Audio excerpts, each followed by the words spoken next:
Hey everyone, I'm Nikki from DJI Academy. As you know, we have a new firmware of T40 now. Here you could find some new features of the T40. For example, the no spray zone. If there is an area without obstacle, but you don't want to spray it, then you could set it as no spray zone. And also, in this new firmware, you could find some more new features to ensure a high efficiency, the safety, and also a good spray effect. Okay, so let's go for it. Now let's watch a video to see how the new firmware boosts the efficiency of DJI Agriclture. Actually, the firmware has some new updates during taking off, turning, and returning, which makes the aircraft has a high efficiency and also safe battery level.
One of the new updates is the enhancement of flight efficient operation resumption.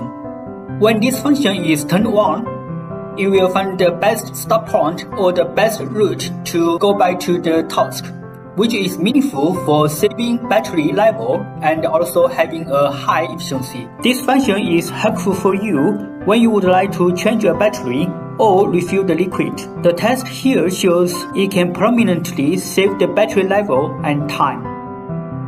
The next is non-spraying area. For areas like roads, waters, some areas you want the routes to go through without spraying, then you could set them as non-spraying areas.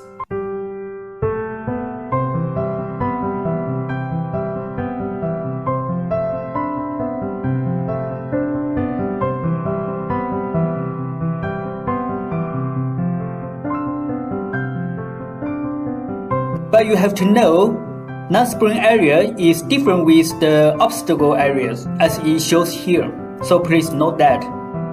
Here is the new droplet size template. You could select the droplet size directly with a higher range. And there are several new droplet size classes you could use.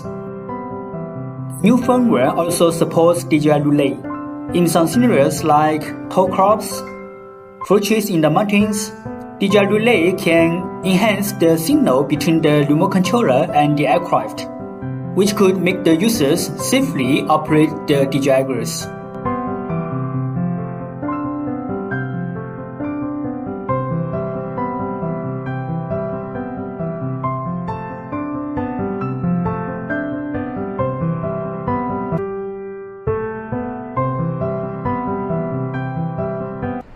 So, how do you think of these new features?